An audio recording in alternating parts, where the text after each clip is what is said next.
Bon, c'est à vous là, hein, Patrick Cohen. Je suis désolé, hein, je fais pas de fixette. Juste, il va falloir réapprendre à faire son métier. Hein. Pourquoi? Parce que le rôle du média, c'est pas encore une fois d'outrepasser le droit, hein, pour décharger le simulacre abusif d'une occupation des postes mandataires de l'exécutif, hein, qui tenterait de déborder le droit, hein, par l'exécutif seul, hein, pour lui rendre service tout en faisant mine de pas y toucher. Hein. Ce n'est pas le rôle du médiatique. D'accord? Alors, pourquoi ça va pas?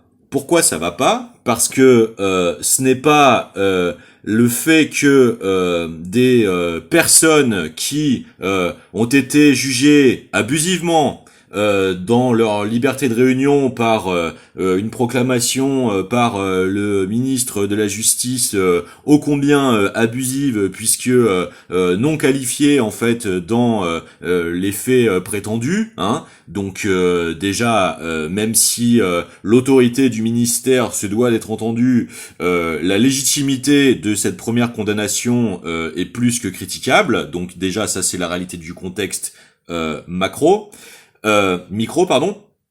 Dans le contexte macro, on voit bien que c'est l'outil privilégié de la tentative de gouvernement nétanyahuen, hein, pour sauver les miches, hein, de l'ultra-violence, de la capture, du processus de constitution de l'État israélien aux dépens des populations autonomes, autochtones de Palestine. Et j'entends cela multiconfessionnellement, puisque les Juifs qui sont chez eux sont avant tout les Palestiniens qui sont en Palestine. Hein. C'est-à-dire tous les Palestiniens. Je rappelle, hein, que l'installation des sionistes volontaires de la greffe de l'implantation du développement du projet d'État israélien en Palestine s'est fait dans l'irrespect du droit et dans la violence. On voit actuellement que son jusqu'au-boutisme l'a conduit lui-même, en tant que système dégénérant, dans une situation intenable, qui l'entraîne dans sa folie et sa surenchère à tenter de déborder par tout moyen toute institution gouvernementale et stabilité partout dans le monde où il le pourra, tenter de faire subvenir une crise mondiale, tenter de mener une politique de la terre brûlée censée renverser le tribunal censé le juger, hein, dans son complexe du syndrome de Masada. C'est leur doctrine. Parce que c'est une doctrine sectaire. Un pays qui n'est pas capable, hein, de déclarer sa propre représentation territoriale au concert des nations du monde, hein, n'a aucune géostratégique occulte basée sur la perversité et la manipulation à professer à quelque processus civilisationnel que ce soit. Surtout quand c'est le premier à essayer d'en insulter la constitution de l'Assemblée. Et donc, ce que l'on voit actuellement, c'est que les soldats de l'IDF, dans les quartiers périphériques de Tel Aviv, notamment à celui de Bnei Be'arak, hein, sont violemment rejetés par la population, hein, ultra-orthodoxe elle-même. Ça, c'est le contexte macro. D'autant plus dans la temporalité du scandale absolu de l'atteinte à l'intégrité physique des plus jeunes personnes de l'humanité par les scandales de tentatives permanentisées d'atteinte, hein, aux libertés fondamentales des droits à l'existence, hein, que ce soit l'organisation de parties de chasse à Sarajevo, hein, couvrant des trafics d'organes ou des atteintes à l'enfance multiples, hein, et répétées et surtout systématisées comme système de chantage, de destruction, hein, des organisations politiques légitimes des pays, hein, les sources montrent quand même très souvent au même commanditariat du point de vue des profils criminologiques. Et ça, ce sont les faits. Ça, c'est le contexte macro. Bien. Donc maintenant, dans un tel contexte, hein, l'exigence devant la loi, hein, de par les multiples articles, hein, des multiples codes civils, pénaux, hein, constitutionnels du pays, exige certaines maestria, hein, maîtrise, hein, et observance de certains principes déontologiques dans un traitement médiatique. Et je n'ai pas de sous-légitimité citoyenne à vous le rappeler. Elle est pleine, authentique, hein, et elle est surtout juridicteur suprême du texte constitutionnel, car c'est le peuple qui est souverain. Donc, je n'ai en aucun cas à m'affliger d'une position d'inféodation vis-à-vis de la vôtre dans l'exigence de qualité de traitement attendue devant des faits aussi graves. Bien. Donc, ceci étant reprécisé, maintenant, la présence de ces soi-disant qualifiables à ce moment d'attachés parlementaires en leur qualité de présence dans les lieux, impliquerait automatiquement la jeune garde. Non, non, non, non, non. Ça, c'est le choix personnel de votre angle de tentative de présentation des faits et strictement cela.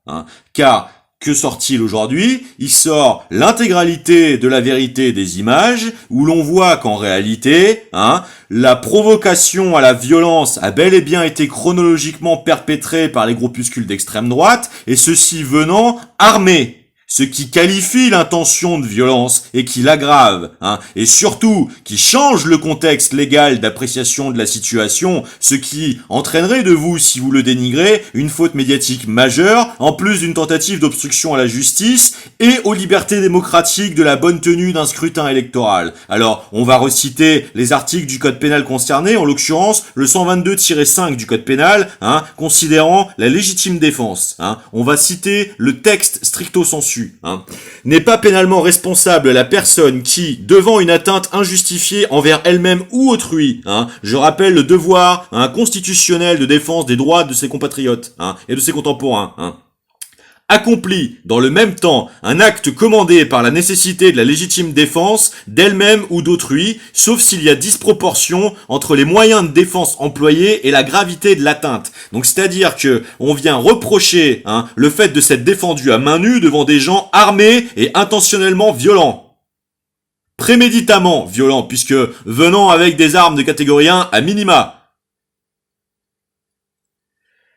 N'est pas pénalement responsable la personne qui, pour interrompre l'exécution d'un crime ou d'un délit contre un bien, accomplit un acte de défense autre qu'un homicide volontaire. Et c'est là tout le problème de votre responsabilité directe dans la tentative de présenter les événements. Vous voulez imputer une volonté de tuer.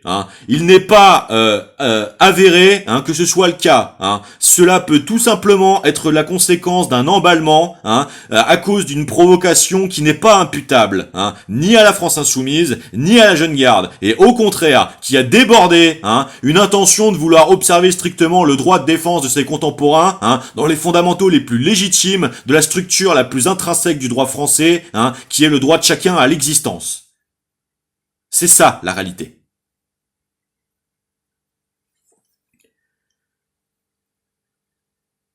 Lorsque cet acte est strictement nécessaire au but poursuivi dès lors que les moyens employés sont proportionnés à la gravité de l'infraction.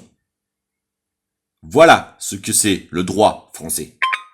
Donc, maintenant, quelle est la structure de votre émission? D'abord, premièrement, vous imputez implicitement à Jean-Luc Mélenchon en faisant le montage le fait qu'il refuse de se séparer de son soutien publiquement proféré, promulgué et assumé à la Jeune Garde. Mais c'est normal, il n'y a aucune honte à soutenir des citoyens dans leur légitimité pleine et entière au droit à l'autodéfense, à la légitime défense et au fait justement de la structurer, de l'organiser pour tenter de la maîtriser des meilleures aptitudes possibles, précisément pour essayer d'éviter ce genre de débordement. Quelle est donc la responsabilité d'un système médiatique qui se voudrait tenter de faire obstruction à cette initiative de tentative de réalisme face à un climat de surstimulation, des saturation psycho-affective et psycho-cognitive, stimulant, hyper stimulant la paroxystisation de la violence vers l'ultraviolence. Qui est responsable alors? Mais de plus, vous continuez d'essayer de construire, par tout un système de délégation censé produire un système d'intervalidation de position dans la structure de votre émission, où vous finissez par donner la parole à cet intervenant dont je vais retrouver le nom, qui s'appelle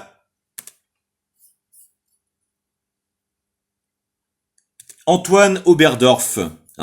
qui est journaliste à l'opinion, ça tombe bien, du journalisme d'opinion. En quoi cela est-il de l'analyse? Parce que vous faites un parallèle entre un essentialisme le péniste, c'est-à-dire toute